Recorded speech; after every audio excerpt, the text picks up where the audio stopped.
যত রকমের পিঠে খান না কেন সবথেকে সেরা হবে এই পিঠেটা। একবার খেলে রোজ খাবার ইচ্ছা হবে। নমস্কার বন্ধুরা, সাধনাস কিচেন উইথ ভিলেজ ফুডে আপনাদের স্বাগত জানাই। আজ তৈরি করব সুজির রসে ভরপুর একটা পুলি পিঠে।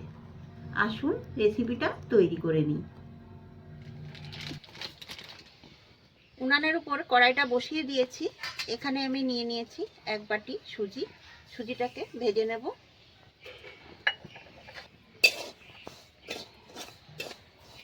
সুজিটা ভাজা হয়ে গেছে, দেখুন সুজি ভাজাও হয়ে গেছে আর সুজির কালার আসেনি। এবার এর ভেতরে আমি দিয়ে দেব দুধ।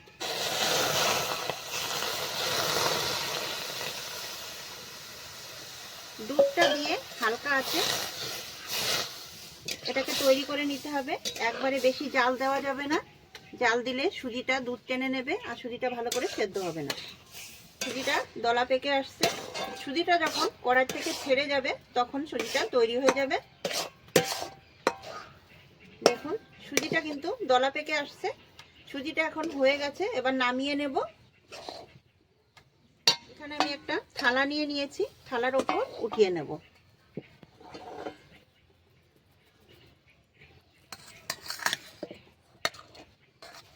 এবার সুজিটাকে আমি কিছু সময় ঠান্ডা হতে দেব। মানে সুজিটা যত সময় ঠান্ডা হবে তত সময় আমি একটা পুর তৈরি করে নেব। আমি গ্যাসের উপরে কড়াই বসিয়ে দিয়েছি। এখানে আমি নিয়ে নিচ্ছি এক বাটি নারকেল। এখানে আমি দিয়ে দেব খেজুরের গুড়। আপনারা চাইলে আখের গুঁড়ও দিতে পারেন। আমার কাছে খেজুরের গুড় ছিল, সেজন্য আমি খেজুরের গুড়টা ব্যবহার করছি। একদম অল্প সামান্য একটুখানি জল দিয়ে দেব। গ্যাসের আঁচটা একদম কমিয়ে রাখতে হবে। এবার আমি নারকেলের গুড়টা তৈরি করে নেব।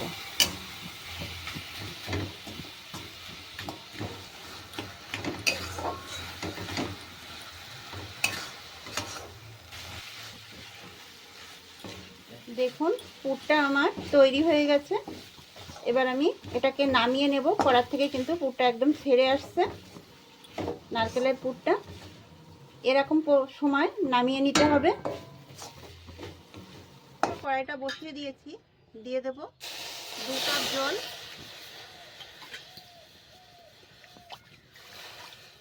এখানে আমি 2 কাপ জল দিয়ে দিয়েছি। এখানে আমি দিয়ে দেব 1 বাটি চিনি। ভালো করে একটু জাল করে নিতে হবে। এখন আমি 4টে এলাচকে ফাটিয়ে এর মধ্যে দিয়ে দেব। দিয়ে কিছু সময় একটুখানি জাল করে নেব। চিনির শিরাটা তৈরি হয়ে গেছে, এবার আমি নামিয়ে নেব।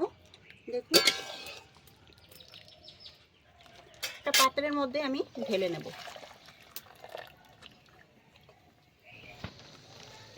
সুজিটা ঠান্ডা হয়ে গেছে, এবার ভালো করে মেখে নেব।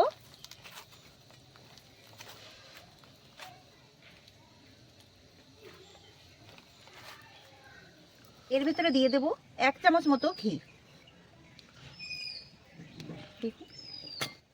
এই ঘিটা দিয়ে ভালো করে মেখে নেব।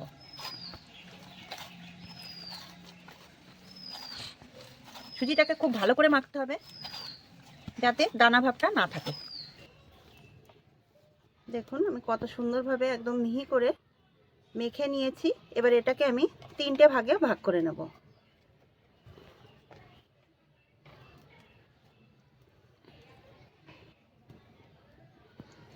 উপরে একটুখানি ময়দা ছিটিয়ে নেব।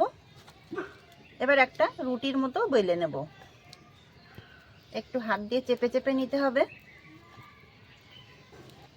রুটিটা আমার তৈরি হয়ে গেছে। এখানে আমি নারকেলের পুর নিয়ে নিয়েছি। পুরটাকে একটুখানি লম্বা করে নিতে হবে এইভাবে।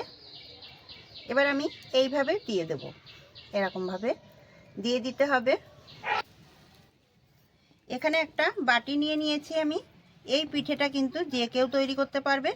এইভাবে আমি ফোল্ড করে দেব, দিয়ে আমি একটু চেপে চেপে দেবো ভালো করে। এবার আমি বাটিটা দিয়ে চাপ দিয়ে কেটে নেব।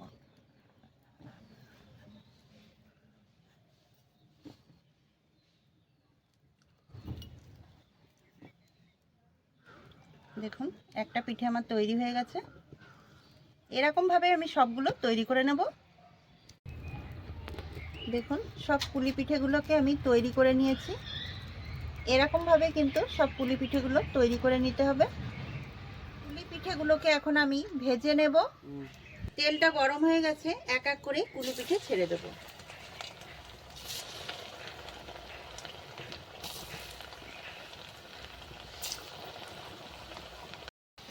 উল্টে পাল্টে ভালো করে আমি ভেজে নিচ্ছি। এরকমভাবে লাল লাল করে ভেজে নিতে হবে।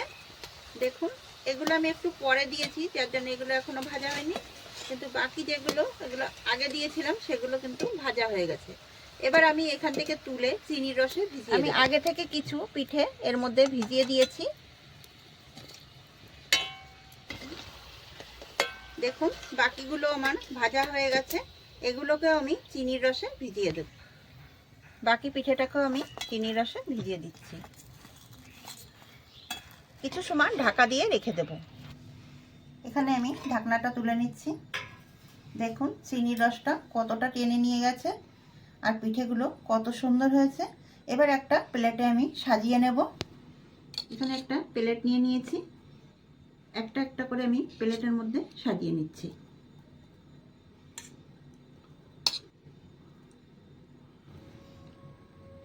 পিঠেগুলোকে আমি সাজিয়ে নিয়েছি। দেখুন কতটা সুন্দর হয়েছে আর রসে কিন্তু ভরপুর। একটা পিঠে আমি ভেঙে দেখাচ্ছি। আমি একটা পিঠেকে তুলে আপনাদের দেখাচ্ছি কতটা রসালো আর সুন্দর হয়েছে। দেখুন কতটা সুন্দর আর একদম রসে ভরপুর, মুখে দিলেই কিন্তু মিলিয়ে যাবে। দেখুন পিঠেটা কত সুন্দর হয়েছে, গালে দিলেই কিন্তু মিলিয়ে যাবে। একবার এই পিঠেটা তৈরি করে খেয়ে দেখুন। রেসিপিটা যদি ভালো লাগে লাইক শেয়ার সাবস্ক্রাইব করে পাশে থাকবেন। ভালো থাকবেন, সুস্থ থাকবেন। দেখা হবে পরবর্তী ভিডিওতে নতুন রেসিপি নিয়ে।